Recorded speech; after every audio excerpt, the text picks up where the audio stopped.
Hello and welcome to our conversation with honored guest today, Terry O'Connor OBE. My name is Rebecca. I'm the CEO of Trustana. Trustana is an AI-powered product data solution for enterprise-level retailers, marketplaces, brand owners, and distributors who are having trouble with collecting, storing, and syndicating their product data, a common problem that I think every retailer and distributor is familiar with. For today's conversation, we are honored to welcome guest Terry to help discuss a little bit about the state of retail and e-commerce in Indonesia, upcoming trends, the role of technology, and what we're excited about in the near future as well. So to start off with, I'll just give a quick introduction about what we're seeing in Indonesia, and then let's hear from Terry himself. And I've got my notes here to help me make sure that we stay on topic. All right, to start off with, we all know that Indonesia is a massive country, right? Third largest by population, 275 million people, and a burgeoning middle class and increasing purchasing power. That combined with a relatively young population means that the retail sector and e-commerce sector are really exciting places to be, right? We're seeing that the retail sales value has exceeded $100 billion in USD in the last several years, and we expect that to likely double, more than double, actually in the next 3 to 5 years to 200 billion and above. And on the e-commerce side, 65 million users online today, projected to grow by more than 50% to nearly $100 million users by 2029. So a rapidly growing space and a really exciting place to be. Matahari is a key market player with 7 retail chain brands, over 150 stores, annual sales turnover of $650 million USD and above. And yourself, Terry O'Connor, just maybe to give a quick introduction, you served as the CEO of Matahari from January 2020 to January 2024, and previous to that was the CEO of Quartz here in Singapore and in the region, and have a wealth of retail experience before that. So we're really honored to have you here today. Thank you, Rebecca. So to start off with, I think we've established that Indonesia is a really interesting space at the moment. So we want to maybe get your thoughts on why do you think e-commerce has grown so significantly in Indonesia, and what's the change in the customer preference that we're seeing that's maybe driving this trend? I think with Indonesia, and you quite rightly say that it's a fabulous market. It really is both burgeoning now and set for the future. I think by 2030 it'll be top 8 by GDP globally, and by 2050 is projected to be in the top 4. So it's there may be some bumps along the way, but it's a kind of one-way ticket in terms of consumer trajectory, and I think can't be ignored by anybody globally or regionally. Definitely. And I think it's got many of the attributes of emerging economies and advancing economies, where you've got a demographic dividend, you've got a consumer that's very familiar with mobile, with payment wallets. Yes. That maybe is bypassed, to some extent, traditional banking, or landlines. They probably don't even know what they are. So the combination of youth, demography, payment wallets, and systems, and also culture.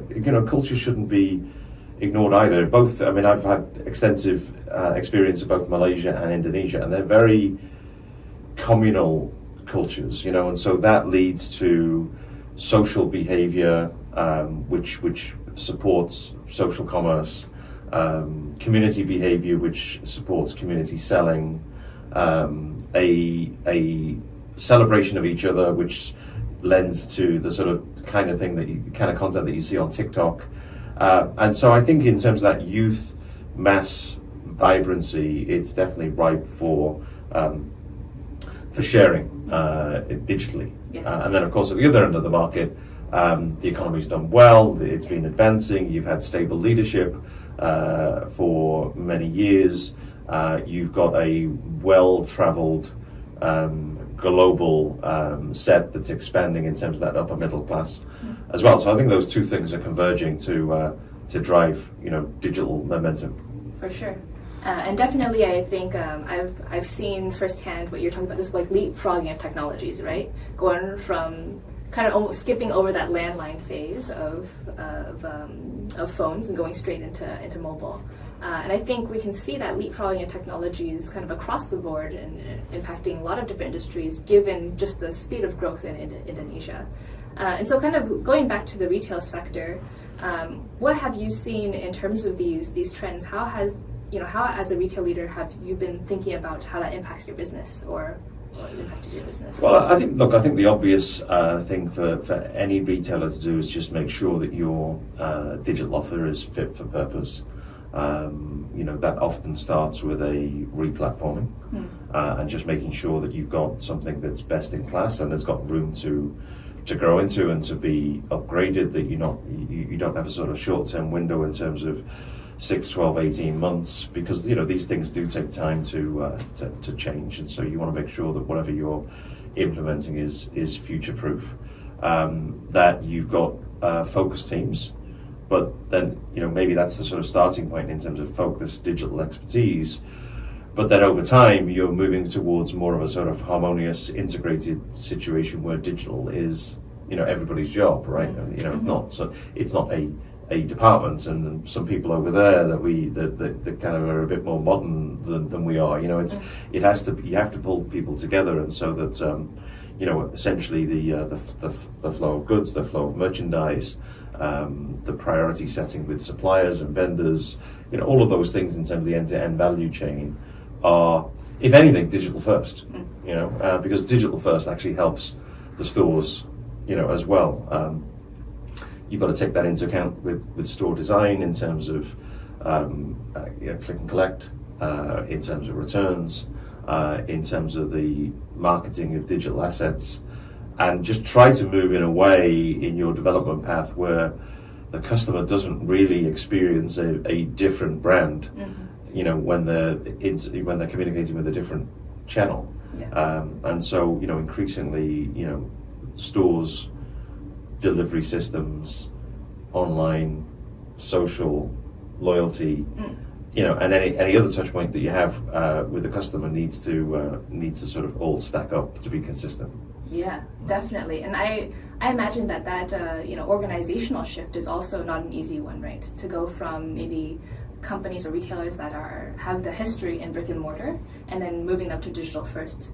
So can you talk a little bit, in your experience, in your journey, how did you help to make that shift? Like, what were maybe the key things that helped to make that a successful transition? And how did you make that? Well, yeah, I mean, across the companies I've worked for, you have to sort of look at, are all of the interests aligned? Mm-hmm. I mean, people are human after all, right? I mean, and so does a store manager see digital as a competitor or a contributor? Mm-hmm. Are the incentive structures moving towards it being seen as a sort of a postcode business? Mm-hmm. Whether it's done in store or whether it's done outside of store, or whether it's done online in store, or whether it's done on mobile a few feet away. Ultimately, it's still that town's business, and so increasingly, I think you have to think about store leadership as entrepreneurial and postcode based, or some sort of span of control that is agnostic to channels. Mm-hmm. The customer in store, that maybe they're, because it's convenient, or that's part of their lifestyle and how we do things at the weekend, when they want to just repeat a color option, or they want to add on an accessory in the case of electronics, that they can see that that's easy to do, and so that your store assets are reminding people about your digital assets, and your digital assets are guiding people as to where the nearest store is and what to expect between the two. And so maybe omnichannel is an overused word. I mean, it's really just the harmonization of channels. Mm-hmm. I think is a better way that I've seen it put recently, mm-hmm. In terms of the customer just really being aware of how do they shop you, mm-hmm. when they're time starved, mm-hmm. and how do they shop you when they want an experience and a human touch point, mm-hmm. and a different maybe knowledge set. Mm. I love that. So there's a kind of a unification of incentives, as you say, right? So it's not about digital versus offline. It's about, hey, these are just two different channels of ways that I can reach my customer. Yeah. So I can be where the customer is, right? Where the customer is shopping. Yeah, absolutely. And obviously with TikTok Shop and with social commerce, there are an expanding number of touch points, and you can see that you can see TikTok's recent success has been because essentially it's an entertainment and advertising platform. It's not really a commission-based drive. So that in itself sees marketplaces start to be disrupted. So the disruptors are being disrupted. And I think if you've got an overarching retail brand and loyalty and connection with the customer, you just need to be versatile and agile and move wherever the customer's at. Absolutely. I love that because we really advocate, I think, for ensuring that the fundamental pieces, the infrastructure building blocks of a retailer's systems are solid, right? And that gives you the capability to be agile in the evolving ways that customers want to interact with your product or with your store, with your brand. So that really resonates. Maybe going back to perhaps several years ago, or taking a look at of what happened in the past. How did you come to the conclusion that, for instance, an e-commerce or an omnichannel offering was necessary? And then how did you start to make the decisions for what technologies to purchase there? It's funny. I think I remember we were way ahead of our time. My first transactional offering, I think, was in the late 90s. Amazing. And we did okay, but we were buying the business. It was like, really, you're taking inventory, and I can decide to put it at a bargain price in any channel, and it would fly. So to a certain extent, I guess it was helping in terms of the modernity of the brand, our people feeling that we were first to market and a cut above the rest, etc. But for the first 5 or 6 years there, we were just probably losing money unnecessarily. So I did hit the pause button for about 2 to 3 years, where I thought, let's let the market kind of catch up. Yeah. But then, from the mid to late 2000s, I think it was clear that there was a trajectory here that was going to be profitable, right? Or at least not be too painful, right? So then we sort of dive back into that journey, and I think in retail, that first 0 to 5% of the economics was always the sort of the challenge. Let's get to the tipping point, because when you get to that in any situation, market penetration, market access, online, when you get to 5%, you get to general broad awareness, and you can kind of lift off from there. So we had click and collect very early, and drove click and collect to be 50% of the economics. That makes a lot of sense from a retail perspective, because that's a point of least resistance across the team. We're bringing people into the stores, so everybody's happy, and we don't have the delivery cost, and etc. We can pass maybe some of that on to the customer. But I think it was just that sense of, you could see in the US market, and in the China market for that matter, you could see that this was now inevitable. Doesn't matter if it was low penetration in Singapore and Malaysia and Indonesia, it was inevitable. And so I think the moment you realize that an industry trend is inevitable, you're better off to be out in front of it, right? And making the mistakes before anybody's even started, so that you can iterate, and so on. So I'm a big fan of a piloting culture. So we went for best in class in terms of implementation. We did our own, which was interesting.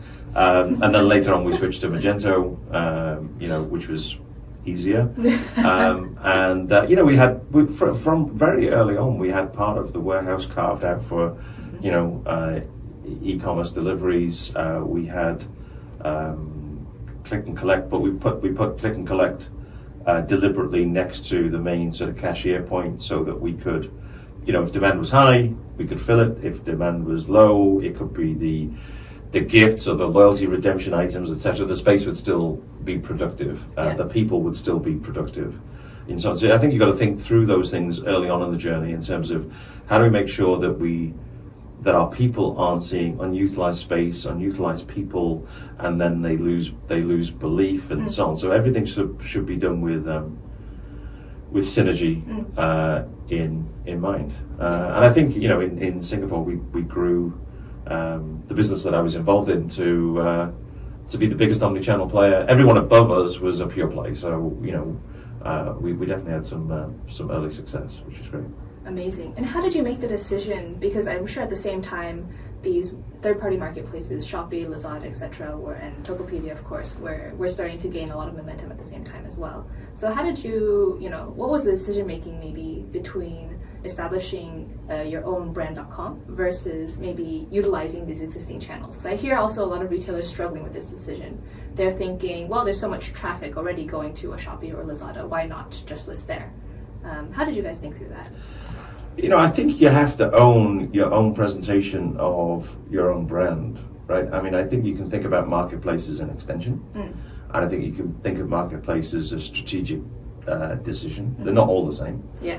And so I think early on, certainly a lot of retailers thought that, every marketplace was Amazon. Yeah. And it's just not true, right? I mean, some of them are great with authentic presentation of your brand and stores, and some of them are terrible, right?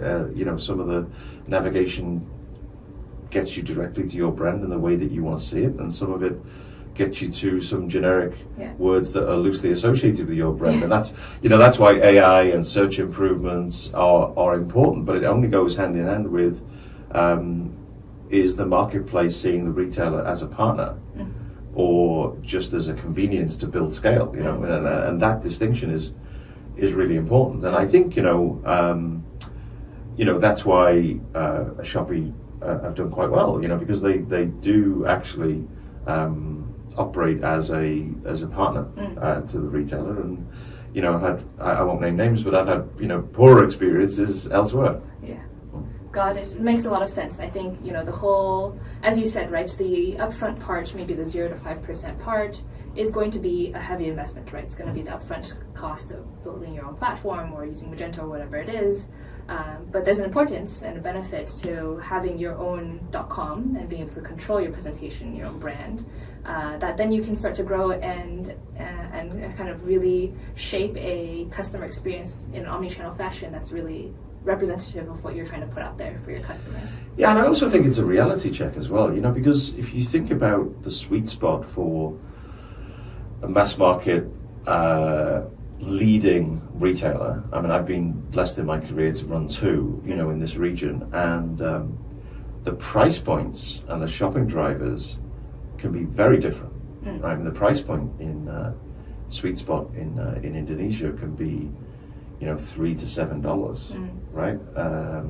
And people are managing that parcel for free delivery or low delivery costs, so maybe they don't want the weight to be too high. I mean, these are all considerations that aren't happening in the physical space, So it's a good, certainly early on in the digital journey and trajectory, to kind of get awareness and knowledge across the team of how people are showing up in different places, even if you don't see one of these things as a long-term strategy, even if it eases off, or you start with five marketplace partners, but then you only end up with the best two, as well as your own .com, or wherever you end up, you learn a lot along the way from dealing with multiple parties.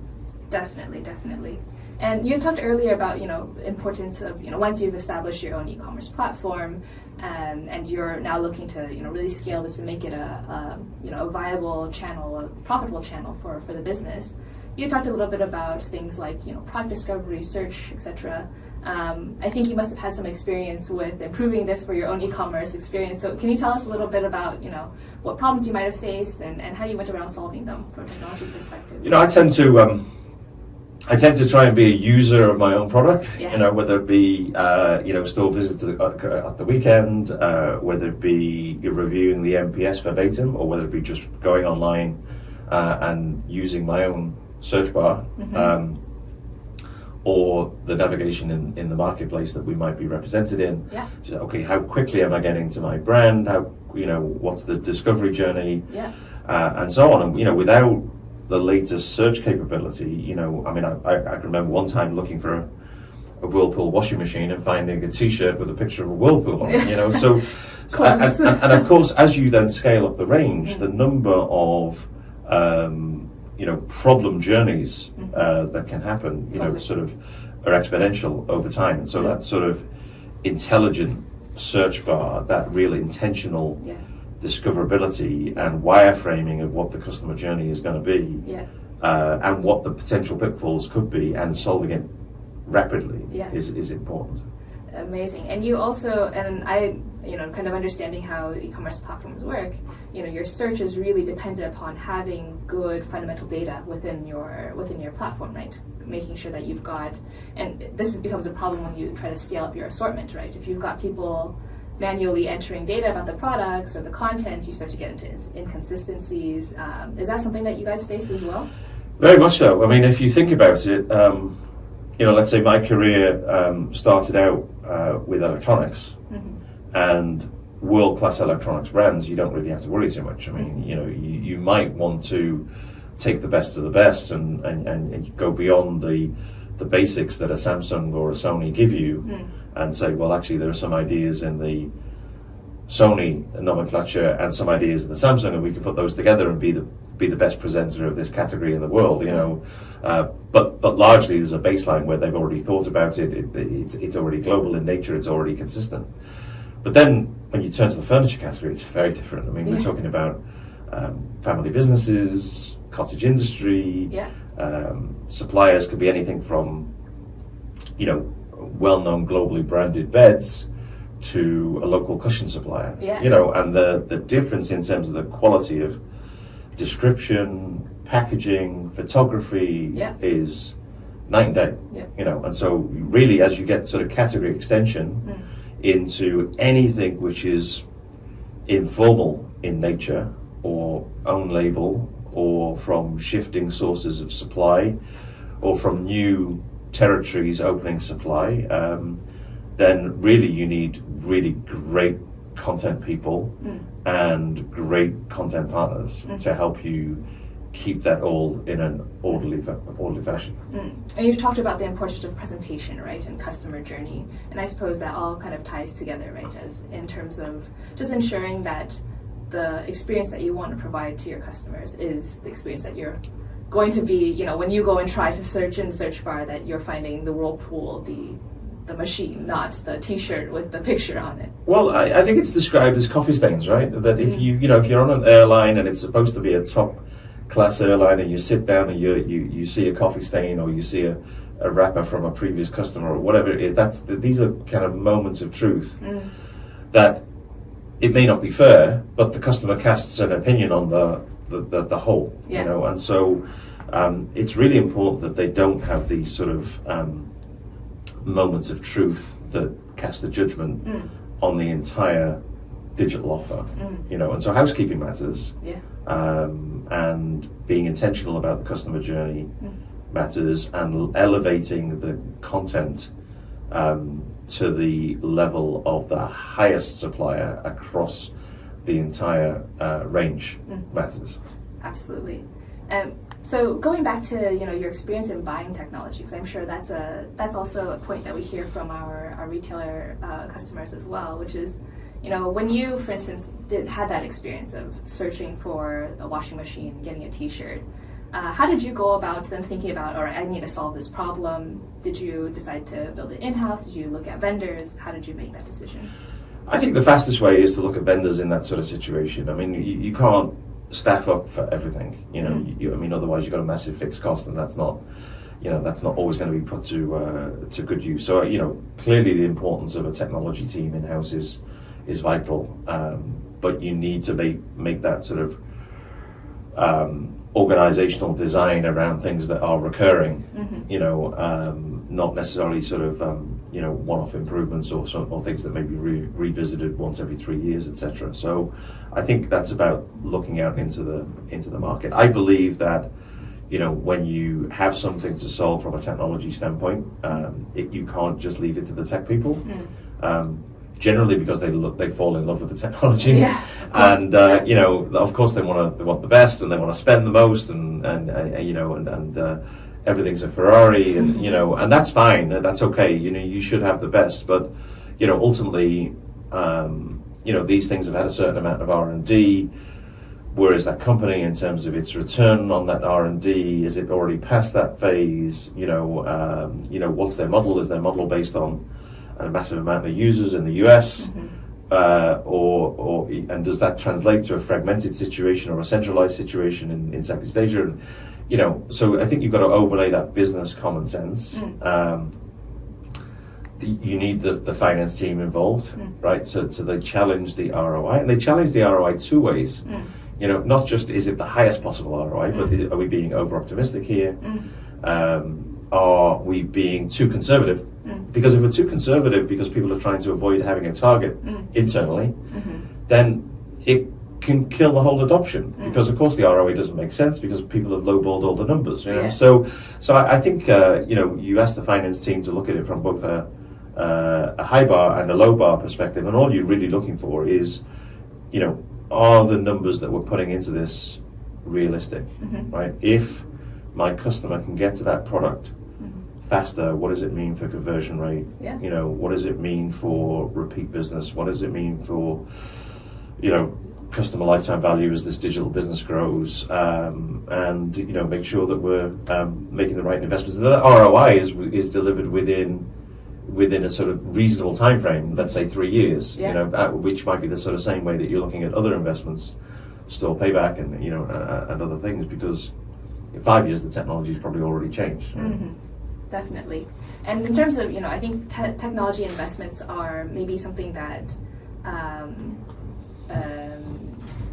retailers are, trying to evolve, I think, the way that they think about those costs and this pricing. So when you were purchasing technology, you and your team, how were you assessing whether a technology was worth it or not? Were you looking at a certain ROI? Was there a target that you were hitting in your head? Or how are you kind of assessing whether this is too expensive, whether it's not expensive enough? Well, look, everybody's got a cost of capital or a weighted average cost of capital. The cost of money in different places is obviously different in Indonesia to Singapore to the West. It's a great place to be in Japan at the moment. And so maybe the hurdle rate will vary depending on the market situation that you're in, depending on any sort of targets that you've been set by your board or your private equity owners or whatever it is. So there should be a minimum which is beyond that, and then a norm. Maybe the minimum is sort of let's say 15%, maybe our norm is 25-30%, whatever that range is. Clearly you're more likely to get into that range if you go out and bring in more than one party, and so best practice is 3. Maybe sometimes there aren't 3 really capable vendors that suit your needs, so maybe the reality is it's a 2-horse race, but the third one is to keep the first 2 honest.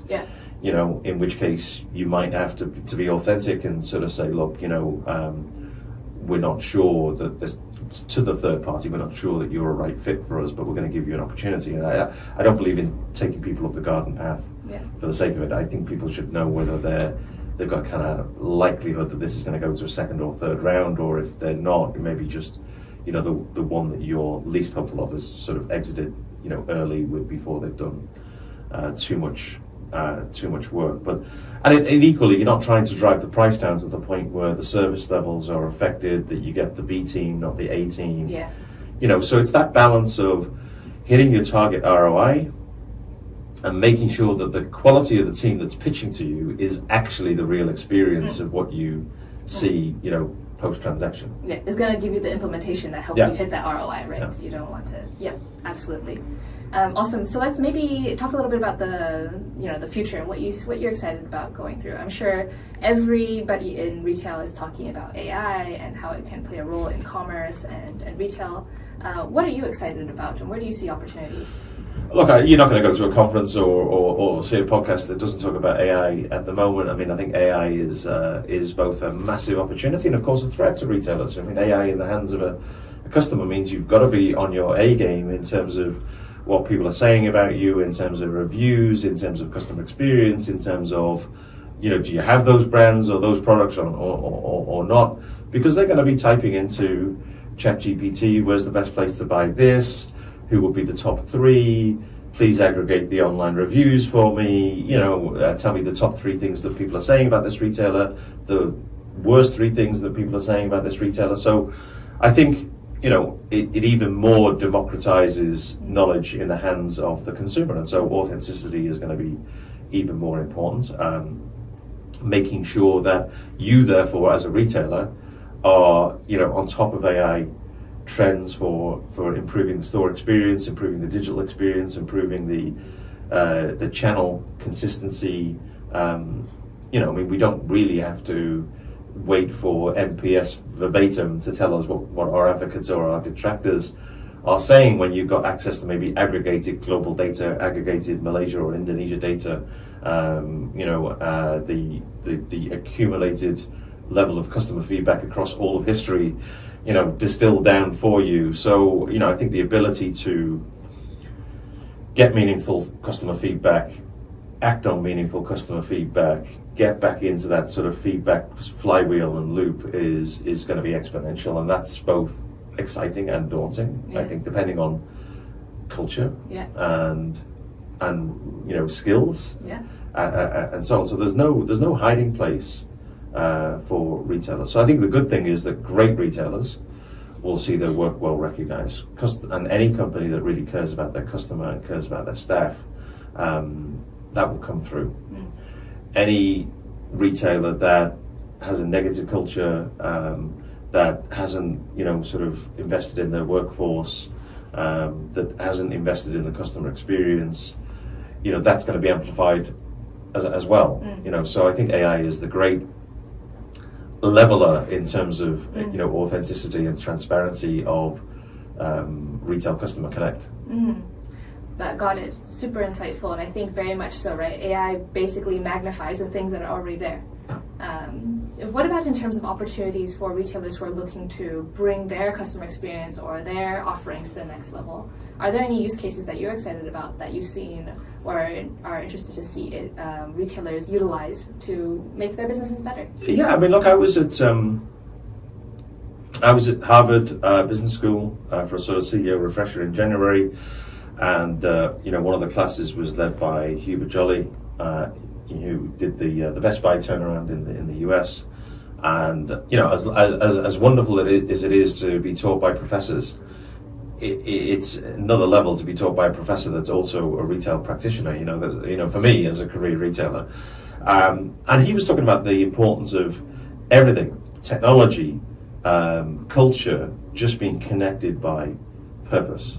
And so really sort of changing customer lives through technology, right? Not just looking at technology for technology's sake, but how, in a deeply meaningful way, is this making my customers' lives better? How is it giving the tools to the front line that they need to make the customers' lives better? How is it making the lives of employees and staff, coming to work and facing those customers a more noble purpose, because you're equipping them with the skills and the tools and the knowledge to do a great job and to feel purposeful and noble about what they're doing. And so I think the results of Best Buy were spectacular. You hear case studies about anticipating the needs of customers and being ready, about making a child's day, about viral stories going around that business, really through embracing technology to change lives. Closer to home, if you look at here in Singapore, I think FairPrice is doing a great job at the moment. I really do think they are night and day improvement, and in terms of their adaptation of technology, the customer experience, and so on. That could be a local case study, for a few years to come as well. And then when you look into Indonesia, I think it's yet to emerge a true global case study, but I think it will happen. I think Indonesian staff are very smart. I think very capable, very digitally savvy, and so on. And so as that technology adoption happens, and it sort of comes into line with the caliber of the people and how much they care about each other and the customer, I'm very excited about that as a market. I love what you said there, which is really, you see that a lot of technology is a tool, right, to help staff and employees to either help them to do their job better or to remove the kind of manual parts of their job. For instance, what Trustana is helping with in product data. But sometimes, management maybe doesn't value as much the time savings and, very much focused on top line revenue growth. And so it's great to kind of hear what you're saying in terms of, you actually, the experiences that your employees have and making sure that they're armed properly with tools is an important part of the consideration as well. Yeah, I mean, look, hopefully, CEOs and leaders just do this because it's the right thing to do, right? But even if they don't, right? There are employee websites out there like Glassdoor. There are customer reviews. There are transparent ratings. So there's nowhere to hide. You're either authentic or you're not, right? If you're not, it's you better sort of be introspective and really think about that because the workforce is mobile. Most markets across the world are experiencing high employment rates and a war for talent. Yes, I get the picture about AI and maybe its short-term disruption in some bigger technology giants globally, and what can be automated, etc. But I think overall it's a net winner in terms of creating new jobs, creating upskilling opportunities, creating more noble ways to make employees feel meaningful about their work, giving people the tools that they need to do things better and faster. I mean, I don't think there's any shortage of jobs in the global economy right now, and so I think it's about making sure that nobody gets left behind. Definitely. Terry, you talked earlier about this mindset of moving digital first to having the teams reorganize from brick and mortar only to thinking multi-channel. What other advice would you consider for other retailers to think about in terms of fundamentals that they should have in place for the business to ensure that they have that agility and that flexibility no matter what happens in the world to go? Yeah, I mean, look, I think obviously we talked about people and culture and ways of working, and clearly, increasingly those ways of working need to be agile. We're discussing on a Monday, we're delivering or deliberating and co-creating Tuesday to Thursday, and we're delivering an incremental improvement on a Friday, and but that requires, okay, do we have our information all in the same place? Are we all looking at the same data? Is that sort of infrastructure across the business sort of consistent? And okay, there may be then other parts of technology or tools that are specific to a department or an area, but when it comes to co-creation, we're all looking at the same thing. We're all agreeing on what facts are there. We're all intentional about why we want the data. Because we can have 300 questions, but there are maybe 5 or 10 things that really matter right now to our customers, and therefore if the right infrastructure, the right team, the right culture come into play together, and also the right sense of this is what we want technology to do for the customer, and therefore these are the what's next elements for our insights. So we're not looking for insights for the sake of it. We're looking for insights to make a difference in the life of a customer, to improve and iterate that customer journey, and so on. And so whether it be market research, whether it be technology, whether it be any improvement project, I always start with the question, okay, so what do we do with this information?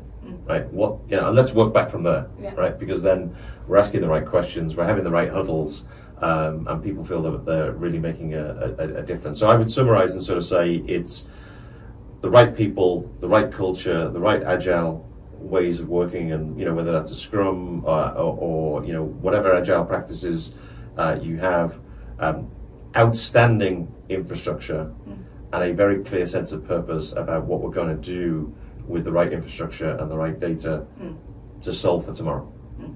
Awesome.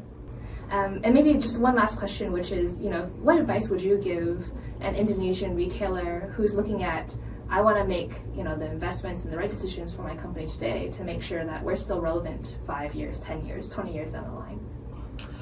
I think first of all, the biggest investment that you can ever make is in people. I think you've got to start with the right talent that can bring the right skills into your organization, the right best practices into the organization, but most importantly, can elevate the people that are already there in terms of their capacity to be upskilled for the future, not for today. And when I say the future, I don't mean 10 years out, I mean 3 to 5 years out. Because we all know the world is unpredictable. Yes. I think ultimately every retailer should be aware of all of the technology and all of the key players that are out there and map them for suitability. Okay, some people are better for luxury retail, some people are better for entry level, some things are okay for a small chain store, some things need to be equipped for a national coverage or even a regional or global coverage, and so not all technology is right for you at your life stage. But mapping that out in terms of who in my industry globally is using what and for what purpose, and what's my likely roadmap going to be as I develop, is there, and then okay, what are the hygiene factors that need to be dealt with? I mean, look, if marketing is biddable, if programmatic advertising and search is all about maximizing revenue for technology advertising companies, then you have to return to what do I own, whether it be exclusive merchandise, whether it be compelling content, whether it be amazing people that are fantastic ambassadors for our brand, a purposeful culture and environment, and the best presentation. These things that we can own, and ultimately, I think it's around wherever you're at, whatever stage you're at, being the best, and to be the best, you have to understand what are the best tools that are out there. Awesome. Thank you so much, Terry, for your time. Appreciate you spending it with us and sharing the wisdom with our audience. And I think that's it. Thank you, guys. Thank you very much.